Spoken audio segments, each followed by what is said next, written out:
Good morning. Thank you for joining this Pembina Institute webinar, Setting Intentions for Climate Action. My name is Karen Tam-Wu, and I'm the Pembina Institute's Managing Director for British Columbia. I'm joined here today with my colleagues Tom-Pierre Saint-Close, who's the Director of Pembina's Buildings and Urban Solutions Program, Jeremy Morehouse, Senior Analyst with Clean Energy Canada, and Max Niewasser, the Director of Pembina's BC Climate Program. Before we dive into the context of the specific intentions papers, I'd like to give a bit of context-setting remarks. These intentions papers present proposed actions to reduce emissions from transportation and building sectors, and also describe the Clean Growth Incentive Program for industry. These intentions papers are part of a bigger clean growth strategy that the government is creating. And this clean growth strategy combines the province's climate strategy, energy roadmap, and economic strategy. Some of the themes that it seems that government is wanting to reflect within the strategy are clean energy, energy efficiency, investments, jobs, low-carbon industries, and partnerships with Indigenous peoples. The intentions papers themselves present proposed actions that will cover a portion of the emission sources. And now, while we don't have any specific information on the expected emissions reductions at this point, we do know that government will be announcing expected reductions associated with the actions that will be announced in the Clean Growth Strategy in the fall. We also know that subsequent actions in 2019 will be put forward by the government and will include waste, global energy opportunities, low-carbon energy, public sector leadership, transportation systems, and adaptation. So the flow for today will be that we'll have Max giving an overview of the Clean Growth Incentive Program, followed by Jeremy, who will walk us through his thoughts on the actions proposed in the transportation sector, and Tom-Pierre will cap us off with an assessment of the actions proposed in the buildings and urban solutions, in the building sector. That'll leave us about 20 to 25 minutes for questions. And a note that this webinar is being recorded, and we'll post it on our website.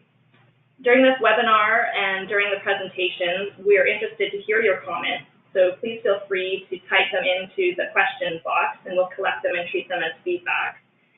And along with any of the comments, if you have any questions that arise during the presentations, please type these into the question box, and we'll try to get through all of them during the Q&A session. All right, so with that, I'm going to hand off to Max to kick us off.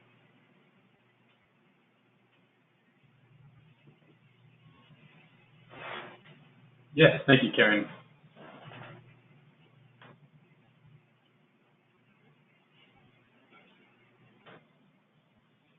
Thanks, Karen. As Karen mentioned, I'll be talking about the Clean Growth Incentive Program for Industry intention paper, which is one of 3 intention papers the government just released. Before I dive into the specifics of what the government is actually proposing to do, I just wanted to give an overview of why have a clean growth program for industry in the first place. Essentially, what policy dilemma, policy problem is the government trying to address here? And the government is dealing with a subset of the industrial sector, which is both emission intensive and trade exposed. And it's trying to address the competitiveness concerns to this sector from increasing the carbon tax. This sector being both emission intensive, it has significant carbon tax costs, and being trade exposed, it competes at a global level, including with jurisdictions that might not have equally stringent climate policies in place.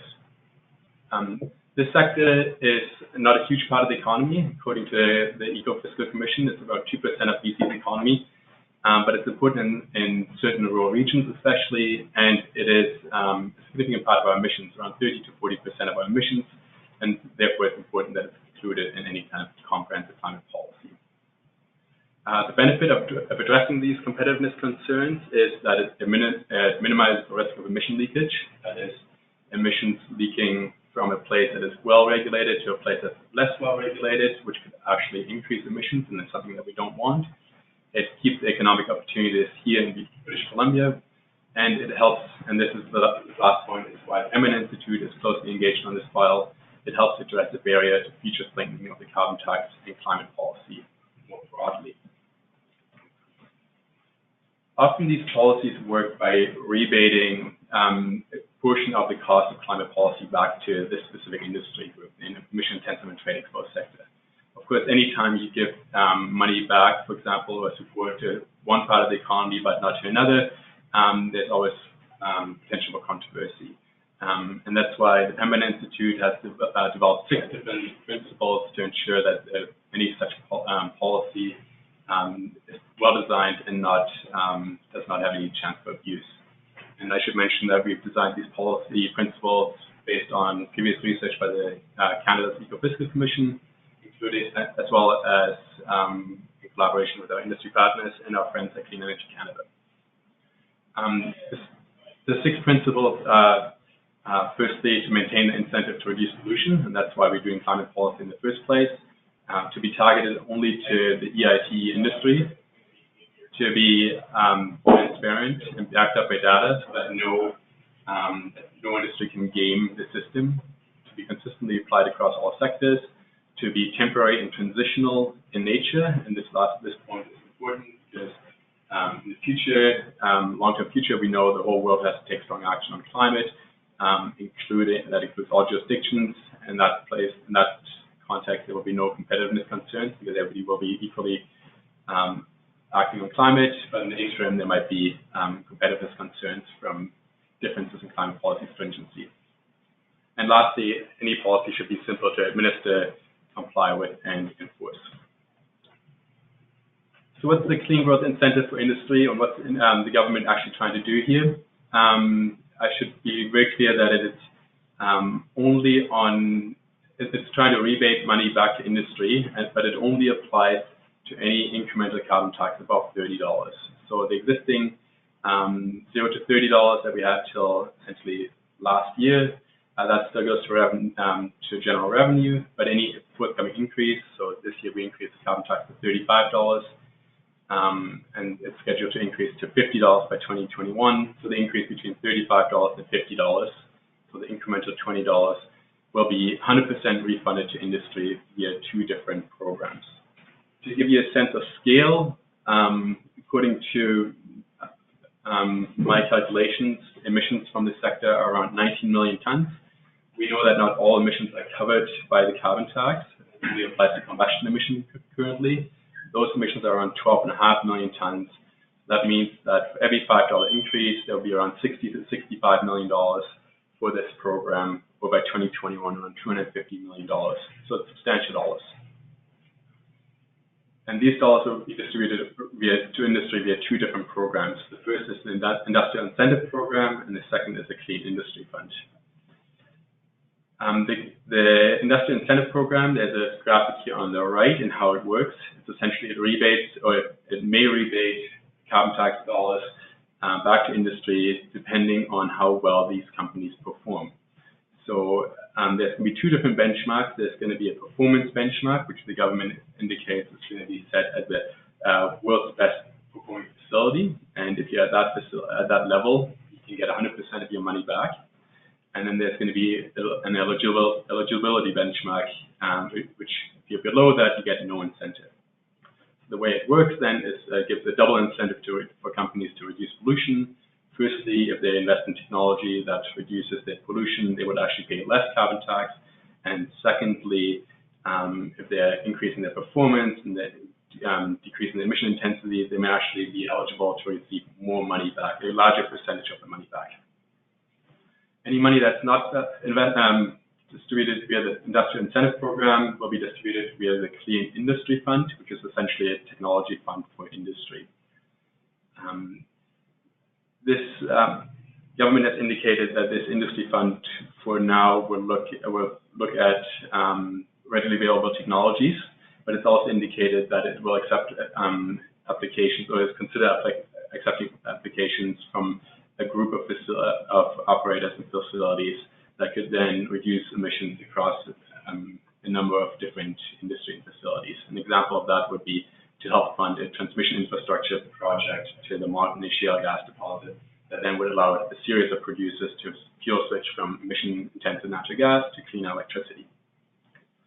The government has also indicated that it considers using this Clean Technology Fund to help spur and market made in BC clean tech solutions. So there's a double benefit of both helping industry reduce pollution and to help give clean tech solutions made in BC a market access.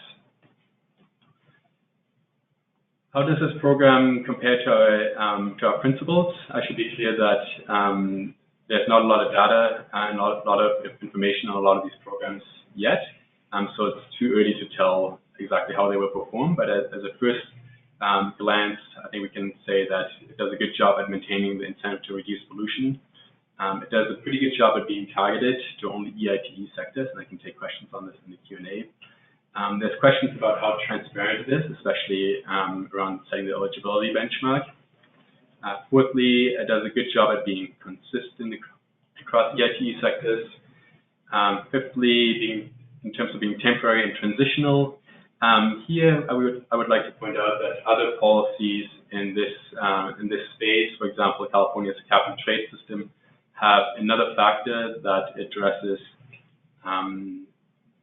the trade risk exposure specifically. So in case that a competing jurisdiction increases climate policy stringency, the trade risk exposure declines actually, and this factor could be updated to better represent that there should be a transitional policy only. And lastly, in terms of being simple, I think it's too early to tell yet at this stage. Lastly, but my last point I would like to highlight is that the Clean Growth Incentive Program for Industry by itself will not be enough to reduce emissions from the sector in line with BC's climate targets, or to achieve the sectoral targets of the 30% reduction by 2030 suggested by the Clean Growth Climate Solutions Advisory Council. So we know from this that we need other strong climate action in this sector, including ambitious methane regulation to reduce emissions from the oil and gas sector, making more clean electricity available for the oil and gas sector, and making being able to get clean energy sources to the other industrial sectors. And with that, I'm done with my presentation, and we can move on. So over to me now, Jeremy Morehouse with Clean Energy Canada. I'm just going to set up our screen. While I'm doing that, I want to thank my host, the Pembina Institute, today for having me in to cover the transportation intentions paper. And I'm just sharing my screen. And there we go. Oh, almost. There we go. So I'm actually going to start at the end. What I think about the intentions paper, I think the mix of policies in there is right. It's got a lot of the key elements in the intentions paper that we want to see to bring down carbon pollution from transportation, and similar to what we've seen in other jurisdictions and in different analysis that we've done at Clean Energy Canada, that the Climate Leadership Team did a few years ago. So the right pieces are there. But what's missing for me are some of the details. What is the carbon pollution reduction that we're going to get from those policies? The word could is used 12 times throughout the transportation part of the intentions paper. So these aren't commitments. These are a list of different policy options, but we know we need actually a whole mix of them, probably most of what's presented there as a package to reduce emissions. So we need to see those different pieces and how they reduce emissions. I also want to see the economic and job opportunities for British Columbia, as well as some of the benefits to households. So putting this in terms of economy and jobs, and then also households. The rest of the presentation is going to give you a bit more background on these pieces, to help justify the position I presented here. But I'm going to start with a Norwegian ferry, because I think when we're looking at this, we're thinking about climate policy and where we're headed. There's different ways to do it, and I'll get into kind of the graphical presentation of GHG emissions and the different policy tools. But I think this story is a good representation of kind of where we want to head. So this ferry in Norway was the first electric ferry for Norway. The batteries come from a British Columbia company called Corvus that provide the batteries for it. By all measures, a great success. It's brought down emissions by 95%, uses renewable electricity to power the ferry. Costs are down by 80%, and the company that made it now has 53 orders for more electric ferries. So the link to BC, one, you're getting exports of technology and services from British Columbia linked to bringing down emissions. and you're actually bringing down emissions in the transportation sector, in this case, through a ferry. So I think when we're thinking of climate policy, it's one, getting down those emissions, but it's also linking it to the economic benefits and some of the cost benefits that a lot of these technologies have to offer. So now looking at it more from a graphical perspective, this is where we've been in transportation emissions since the 90s. Emissions have slowly climbed over the last few years. It's kind of been up and down, a bit of a flat line. But a large segment of BC's emissions are in transportation. We're at 25 million tons. That's just under 40% of BC emissions. So a critical component if we want to hit our 2030 targets. Now there's a few different analyses out there of where you want to head in transportation. The climate leadership team put a 30% below 2015 target. In some of our work, that number is closer to 40%, but it's within that range. So that's where we're trying to head for 2030 in the transportation sector. And when I say transportation, this is a mix of a number of different areas. This is personal transportation like cars and trucks. It also includes freight, as well as aviation, ships and trains as well, and also off-road, so industrial activities that are not on roads. Now we've seen in other jurisdictions what BC has, what we've studied through different modeling exercises. To make this work, to get to that target, you need a combination of different policies. Carbon price is a key piece of that, which we have in place. Spending on things like infrastructure, incentive programs, tax breaks for building out some of the new technologies and for individuals to get access to that technology. And then also regulation to ensure you're sending that consistent signal that things need to change over time. Those are your three big buckets of policy types that we've seen are successful in most jurisdictions and in a lot of our analysis. So those are what we look for in a policy package for transportation. Now, when you look at the intentions paper, you look at those three big buckets, you have a lot of those pieces there. The regulation side, some of the ones that came out for me, this doesn't cover everything in the intentions paper. There's a lot more different actions that are suggested there. I'm just pulling out a few of the ones that stood out for me. One, the low carbon fuel standard, already in place in British Columbia. The intentions paper proposes to strengthen it to 15% reductions from a 2010 baseline by 2030. All those details are in the intentions paper, with the potential to put it up to 20%. California is actually proposing going to 20%. That policy basically says to fuel providers on the transportation side, you have to make your fuels cleaner by a certain percentage every year, right now up to 2020, and in the intentions paper up to 2030. Refiners have options of how to do that. It can be blending cleaner fuels, biofuels. It can be incorporating electricity. Hydrogen is another option. There's a number of different ways to hit the standard. New for BC is the proposal for a zero-emission vehicle supply requirement. Right now, BC, just checking today, is about 3% of new vehicle sales. Number one in Canada are electric vehicles. The supply requirement would say, well, by 2025, we need to get to 10%, and by 2030, we want to get to 30%. That's in line with what Canada has agreed to at the last Clean Energy Ministerial.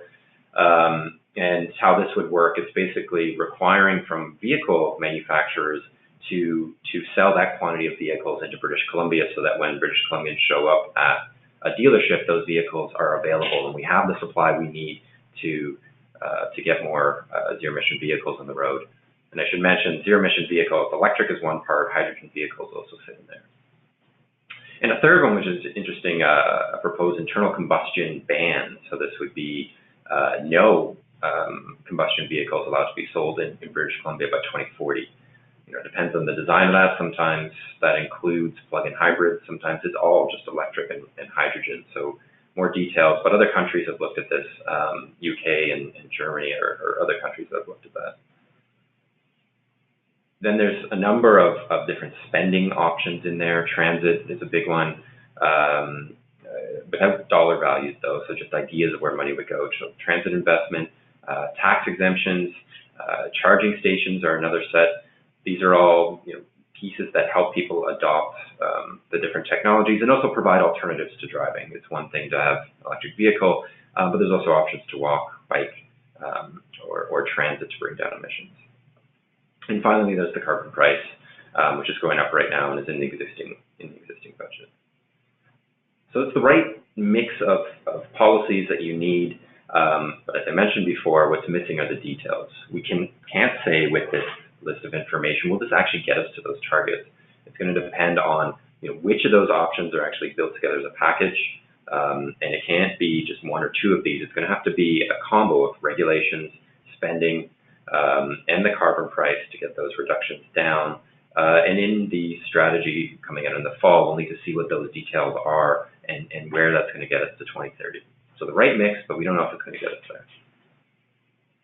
The other pieces that I'd like to see are what we know in our clean tech sector. This is from a survey from a couple of years ago. Transportation is the #1 customer for British Columbia's clean technology solutions. So as we put in climate policies, companies like Corvus, Carbon Engineering, out of Squamish, Ballard, all these companies stand to benefit as you put these policies in place. I want to see, so what is that link to some of those different technologies? And on the right here, when we looked a few years ago at the package of policies to hit BC's climate targets, we see some good news for households. There's a lot of options to save money. The new technologies that are coming on, things like electric vehicles, cost less to operate, and the costs are coming down. And that means people save money on their energy bills. So what's the link to that, and how do we ensure that everyone in British Columbia is benefiting from these new technologies? So I'll just end with the key points that I brought up through this. The policy mix is right. The different options that are there are great, but we need to see more details so we can see what the carbon pollution reductions are, what are the economic and job opportunities for British Columbians, and what the household benefits will be. And with that, I'll pass it on to Tom Kerr.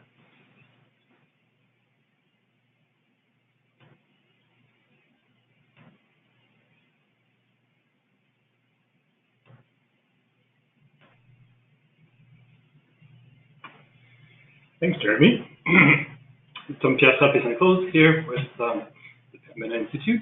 On the building side, there's a lot in this intention paper, and I'll do my best to cover both what's being proposed, what's being addressed, but also the context for it. But at a high level, the package, the direction that's presented here is very exciting. It takes different components of what different jurisdictions have implemented in other places and brings them together in a package that would be Canada's most comprehensive building regulatory framework. But as Jeremy pointed out, these are intentions papers. A lot of details need to be fleshed out, and so we'll discuss a bit of what we'd like to see in those details. This is the trajectory of emissions from the building sector in BC from 2015 projected forward to 2050. The first line at the top is kind of our business as usual, and basically it balances the fact that we have a growing building sector with the fact that we do expect better energy efficiency as part of business as usual. So the two level off, and if we just kept going the way we are right now, we would level off our emissions. If we pursue, make sure that new buildings shift to a low carbon building system and low carbon energy source early, and we have most new construction being zero carbon by 2025, we get about a third of the emission reductions that we need. It's that green line there. And the rest, from the green line to the orange line, is everything that we need to achieve by retrofitting existing buildings. The paper currently does not propose sectoral emission target, but the climate leadership team and the Climate Solution and Clean Growth Advisory panel both have suggested emission in the range of 50% to 60% by 2030. And realistically, if we need economy-wide reduction of 80% by 2050, we need the building sector to be more or less decarbonized by 2050. So what's crucial here is the synergy between the policies for new construction and the retrofit policy. They need to work together. And the retrofit scale is huge. This is BC's next mega project. To achieve the reductions that we're seeing here, we need about 3%, we need to retrofit 3% of our building stock per year, such that it reduces GHG emissions by at least 60%. 2% of the stock is about 30,000 homes each year, 17,000 apartment units each year, 2 million square meter of commercial space each year, every year between now and 2050. So this is BC's next mega project. The good news is that we have a very skilled green building industry. The danger is that the regulatory framework does not lead us to these outcomes. And the directions that we see in the paper are great, but if they get diluted down, we might end up in a situation where we're doing all the work to bring in new policies, but we don't actually see the impact and the result, and we can lose our leading position in the green building space. So here are the 5 strategies that are outlined in the paper. I'll talk about each of them briefly, but I'll focus mostly on the first 3. And then again, I'll touch on some key pieces that have not been discussed yet. So the first component is an energy labeling requirement, right? We can't start to reduce energy. We can't reduce what we don't measure. And what they're proposing is, at a very high level at this point, a system that would work for buildings and homes that will be mandatory at point of sale and rental. That ensures that the energy information is publicly disclosed, so available to inform all market players, so that homeowners can see the energy performance of different homes and have a way to compare them when they invest in what's going to be the most important purchase of their lives. And they're talking about aiming to balance cost and accuracy, and that's an interesting piece. That's talks to the fact that they're not actually naming which labeling system they're suggesting we use. So by default right now we have EnerGuide for homes and Energy Portfolio Manager for complex buildings. And they've not committed to using these systems. Actually, they're opening the door to using either or both, or a third-party system that would allow us to have the amount of information we need, but maybe at a lower cost. And we're going to be working over the course of the summer to do a bit of research on what these alternatives could be and where those sweet spots could be. Something that is not talked about in the paper right now is the requirement to benchmark buildings annually.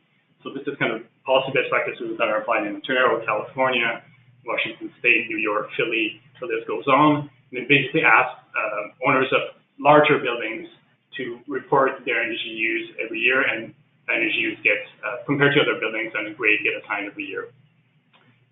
So that's part of the energy labeling package. That's not explicitly addressed, but that we expect, that we hope to see. The second component of the package is stronger codes and standards. And here we have some, kind of sensical next steps. So we have the Energy Step Code that's been launched, and it's had a really great pickup. Was created in collaboration with industry, local governments, and various stakeholders in the province. And it's a model that's being looked at nationally and internationally as a great learning model, as a great success.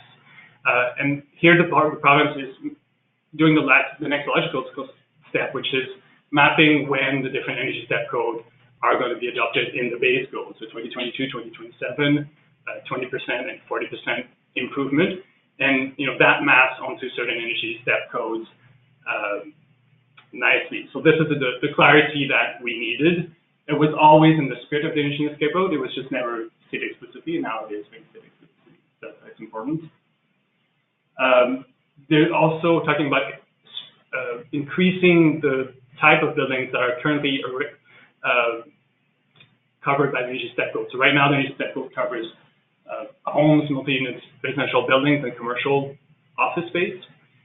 And this would expand it to institutional buildings like schools, potentially hospitals, and that will allow public service organizations to reference the Energy Step Code when they procure public buildings. So that's another positive next step. The province is opening the door to a conversation that's really important, that BC needs to have, and that frankly the nation needs to have. Right now, most of our regulatory framework on building is focusing on the energy efficiency and is silent on carbon. So while we use this tool to reduce carbon pollution from buildings, we don't actually explicitly set carbon targets for buildings. The City of Vancouver is the only jurisdiction that has implemented this in BC through their zero carbon building strategy. And so the province here is opening the door to adopting a similar policy in BC, which we support and we think is an important conversation for BC to have, and that would influence even the development of national code. And there's a very straightforward way to do this in BC, which would be to add carbon intensity targets in the energy step code. So local governments could, refer to a certain efficiency standard and also say, and your carbon budget for that building shouldn't be more than 6 kilograms of CO2 per year per square meter, for example. So that would help us drive the demand and actually reward developers and builders that connect to low carbon energy system, whether it's district energy system or have their own heat exchanger or adopt heat pumps. And this is key because going back to this graph here, if we don't have our new building sector shifting to low carbon fuel sources and low carbon technology quickly, this adds to the already huge retrofit burden that we're going to have. The buildings are being built today that are connected, that are not as efficient as they could be and that are still connected to the natural gas grid system will need a deep retrofit between now and 2050. So why not build them in a way that is coherent with the low carbon future now? And this conversation creates the regulatory tool to allow us to do that. And, the next to last piece on stronger codes and standard, they're talking about increasing the efficiency standards for heating equipment. The roadmap they recommend is aligned with the vision that was set at the last Energy and Mines Ministers Conference, and it would have basically by 2035 requiring heating equipment with a performance factor greater than 100%. So that would shift the entire market to heat pump at that point. That's going to be a key strategy and key measure to help both the new construction system but also the retrofit of existing buildings shifting into low carbon fuels. The last piece on the code, the province referenced their intention to adopt, when it is released by the national government, the building code for existing buildings. So the federal government is developing now a building code requirements for existing buildings. They're planning to launch it by 2022, and the provinces, we would adopt it by 2024. That's an important part, but that's also a bit of a cautionary tale because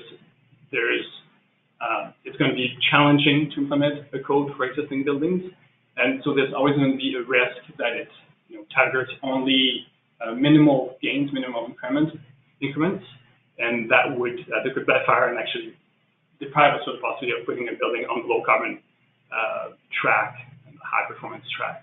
So the design of that code is going to be very important, and we can't wait to 2024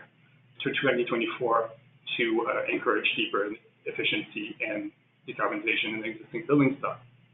So a lot of the other policies that the province is advancing, the next 3 ones, are focused on this market transition piece.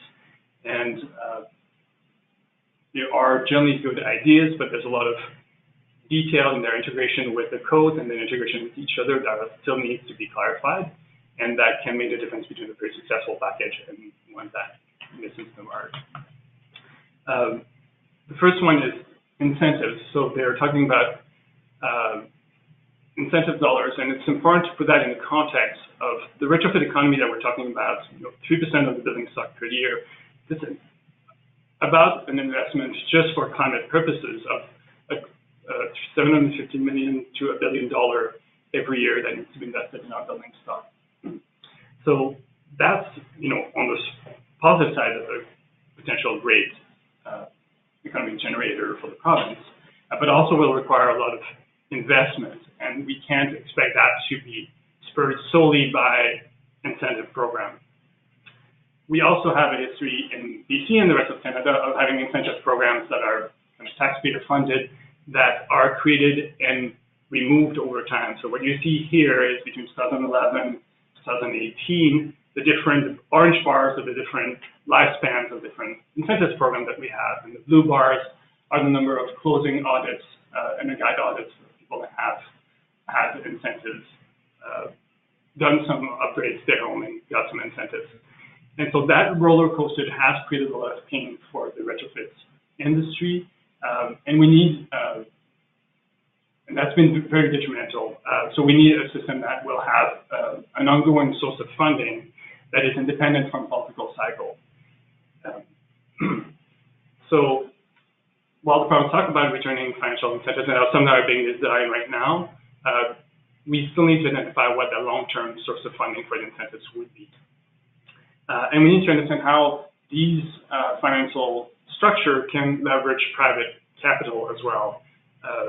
There are, pension plans, investors, and others that would be interested in investing in retrofit projects, but there are several barriers to this investment right now. So what we need less than financial incentive is the financing mechanism writ large, and these financing mechanisms are going to be different for different market segments. We're going to need certain financing mechanisms for public buildings, other for commercial buildings, other for MERBs.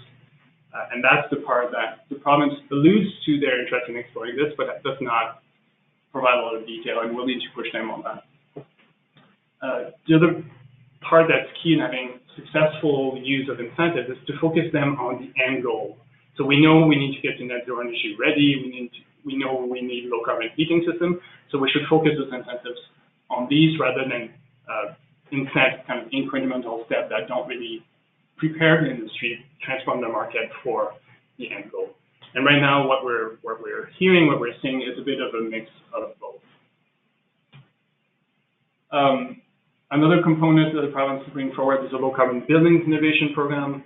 A lot of details are yet to be defined, but there's interesting pieces in there. It's realizing this is the space where innovation is going to be supported in BC through research, commercialization, demonstration.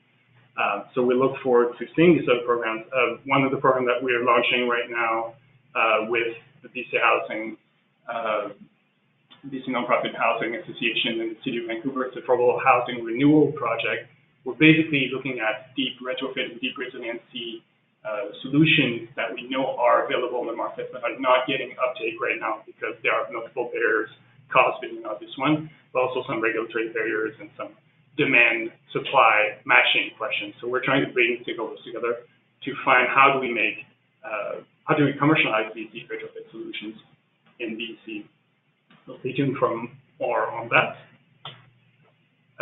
And lastly, the last bucket is training and certification. I won't go into all the details, but there's a recognized gap right now, partially in the retrofit industry, but also in the new construction, to prepare the trades and the professionals for the low carbon building of tomorrow. A key need that's been flagged is accreditation standards for retrofit professionals, whether it's installation, installer, window installer.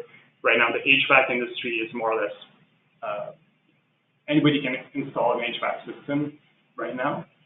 So we need a much better quality control process for these components if we're going to increase the performance requirement and also to some extent the complexity of these systems. And then we need training for the energy step code, which is already kind of being rolled out and will continue, and it's great to see the province continue their commitment to that. So a few things that are striking by their absence, one of which is commissioning requirements. So in the genesis of the energy step code, one of the conversations we had as the working group that was creating was adding a requirement to commission buildings. So it's mostly for more complex systems. It's to make sure that all the systems that are installed in the buildings operate as they are expected once the building is occupied. So we were told at the time that this would actually be included in the next iteration of the BC Building Code 2018, and therefore it was not kept in the scope of the energy step code. Right now, it's unclear whether it's going to be in the BC 2018, and so if it's not, we should have a conversation with the province to re-add that commissioning requirement to the step code. So that's one of those basic mechanisms to make sure that our buildings perform to the level that they're expected. There's nothing on building attached renewables and grid interactive technologies. So if we're going to have a lot of electrification, how do we make sure to reduce peak demand so that we don't burn out distribution grid? That's a piece The other piece is renewable natural gas. Right now, the supply is too small to play a significant part in decarbonizing the building system. It can cover about 2.5% of the current demand for natural gas. So if natural gas is going to be, if renewable natural gas is going to play a role in decarbonizing the building system, we need research and development to unlock cellulosic, partially like wood-based renewable natural gas. So both of these questions, a question that might be addressed in the energy roadmap conversation that's going to be integrated in this. So we're going to be looking forward to seeing this. And then the last piece, of course, is a sectoral target for the building sector. So we expect to see in the Clean Goals strategy this fall an explicit target for the building sector because that is the ground that will, allow us to measure our progress, that will allow us to have accountability and have a frank conversation with partners, industry, and utilities on how we meet those targets. And so I'll leave it at that for now. These are some of the reports that we published recently on different topics that we've covered today. They're available online. Great, thank you to Max, Jeremy, and Tom-Pierre.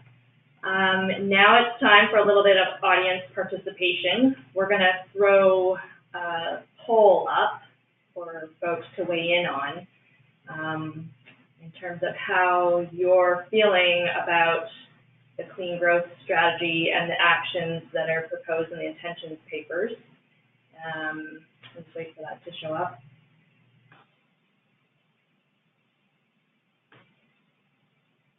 So based on what you've heard today and or if you've spent some of your summer reading the intentions papers, how are you feeling? Optimistic, neutral, concerned, or need more information or more time on the beach to read the intentions papers?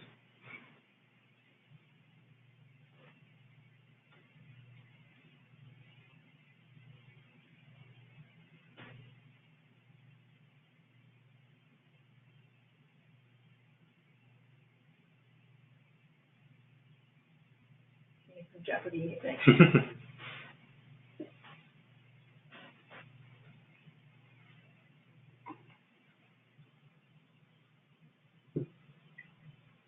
Let's give it 30 seconds more while people are pondering.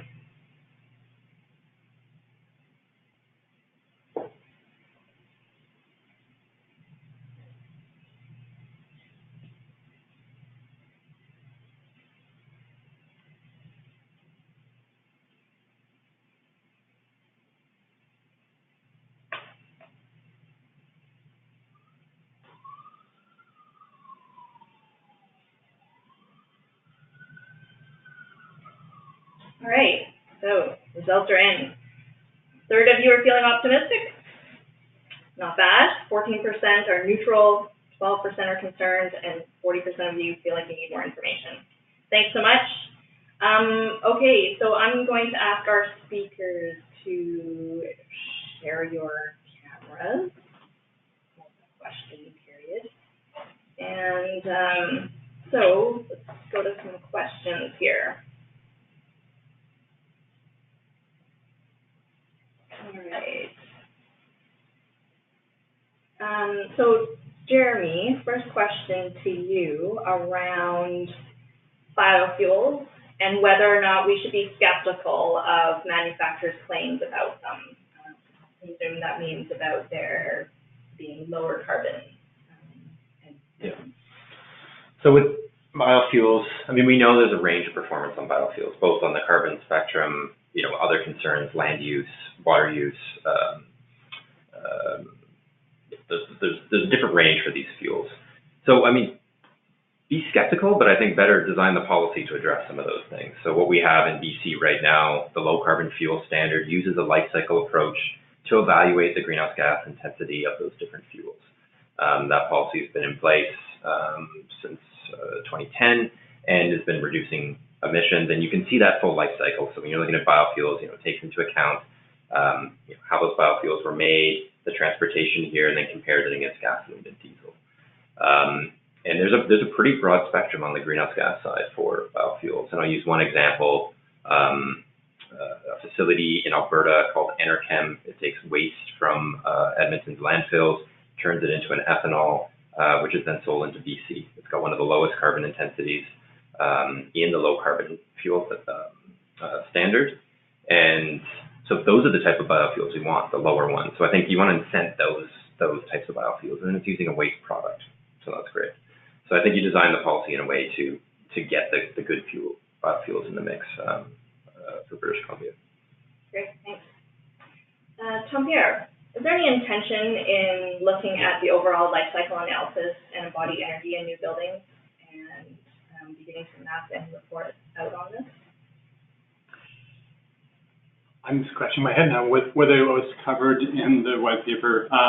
The City of Vancouver is starting to move on this, at least requiring for rezoning developers to actually measure the life cycle emissions of their building.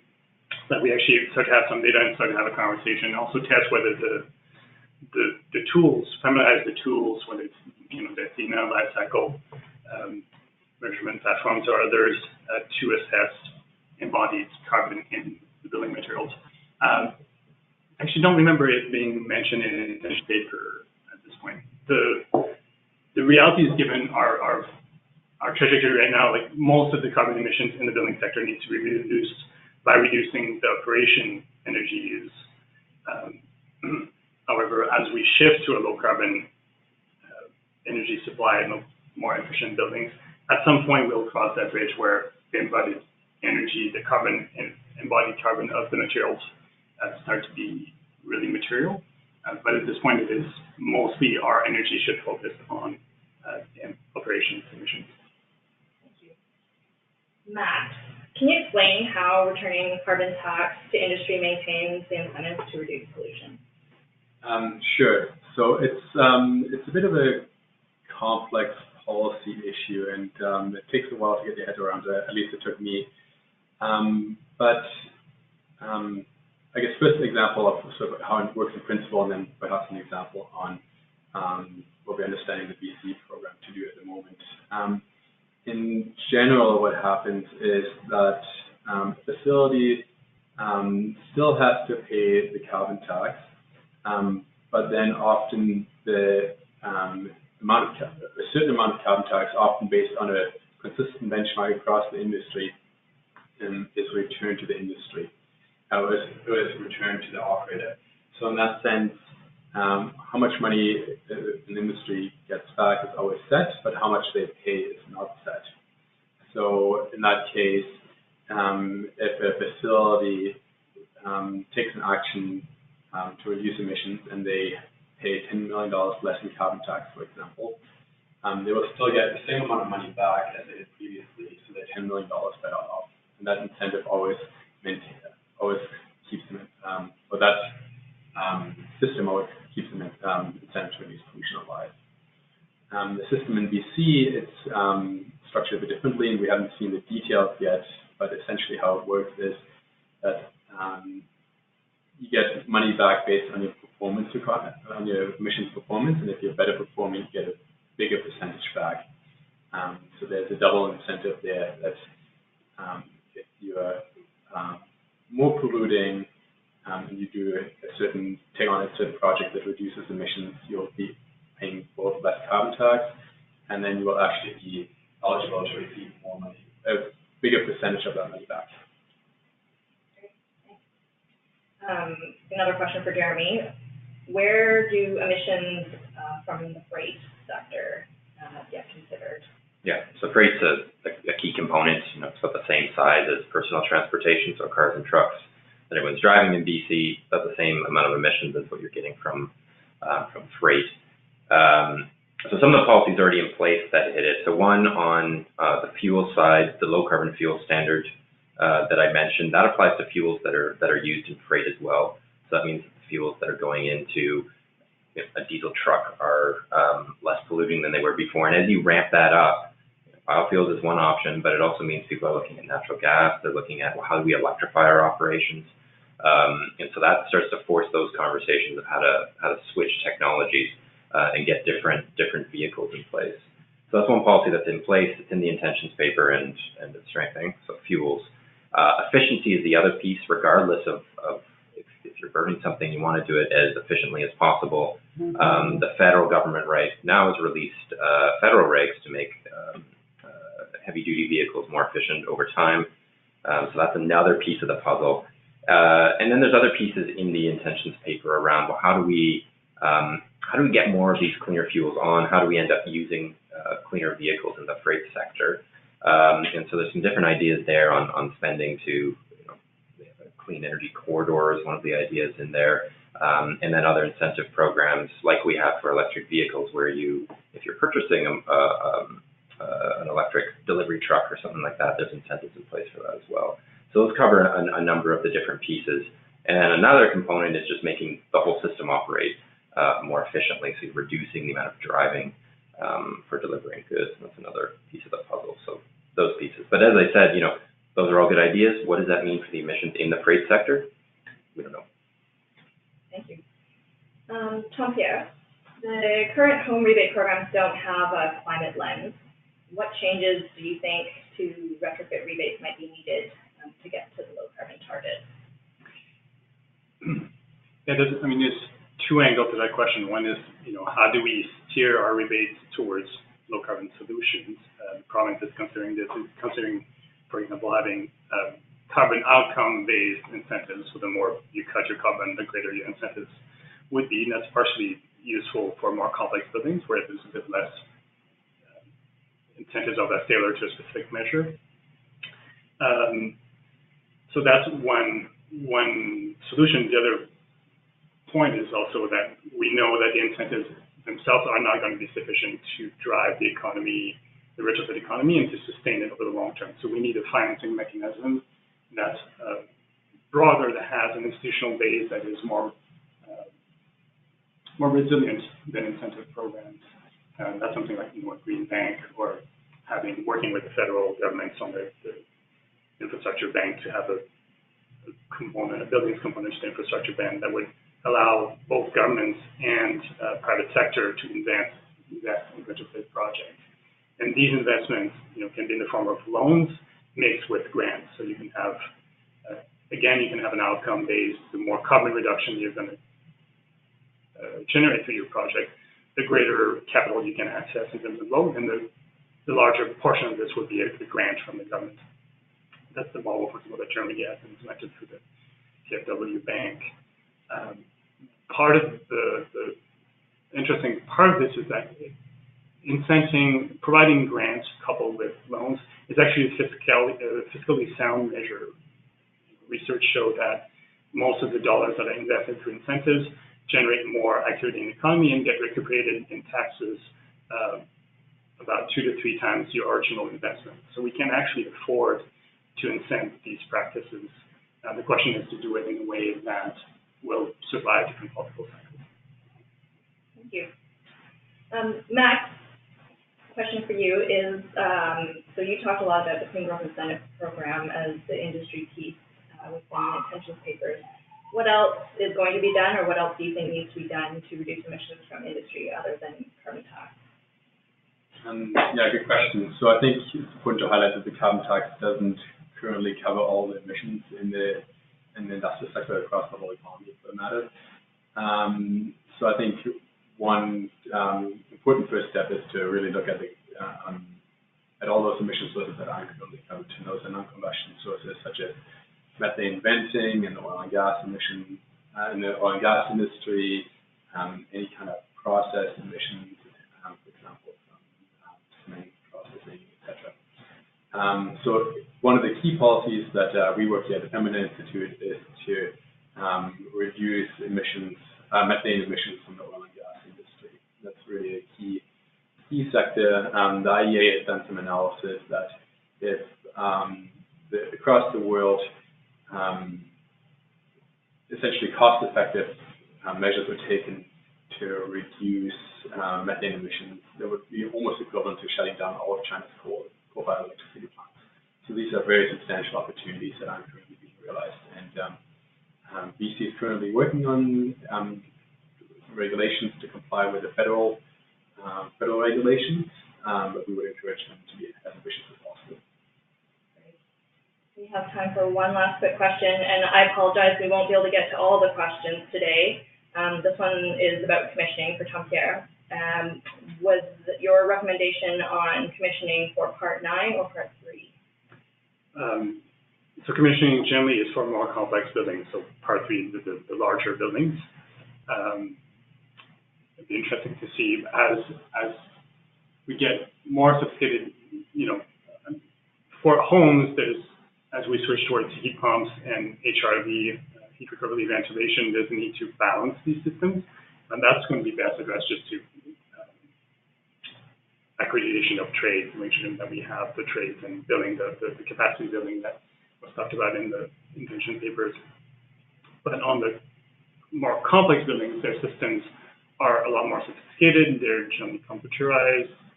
There's many components, so they really require a check, a tune-up, and after construction, but also regularly after this. So Seattle, for example, has not only a commissioning requirement, but it has a recommissioning requirement, a tune-up requirement every 5 years, where all buildings will need to go and make sure that all the equipment still operates as it was intended. Thank you. All right, so to conclude and to summarize what we've heard and shared today, I think in general we are of the same mind of many of you on this webinar in terms of we are feeling that some of the proposed actions do seem promising, but we are looking for some more specificity. While we don't know what the government is going to be putting forward, and to what extent they'll be adopted, there are some very good actions on the table that could really put BC back on the leaderboard with some actions that could be amongst some of the boldest in Canada and if not North America. Of course, it is the details we'll be looking to in the fall, as will all of you, and we'll be looking to see how the actions that are being implemented will actually lead to real reductions in our carbon footprint in each sector, and how these reductions will get BC back on track to meet our overall provincial carbon reduction targets and also contributing to Canada's commitments. So we'll be looking also for continued commitment from the government to towards the release of further actions as promised in early 2019. In the meantime, we'll be publishing our submission next week, and we hope they'll be helpful for any of you who are looking to give government some of your feedback as well. We would definitely encourage you to do that, and we welcome you to use any part of our submission for yours. Again, if you have any comments or questions, feel free to email any of us with them. And a reminder that we'll be having a webinar next Thursday with a deeper dive into the building sector.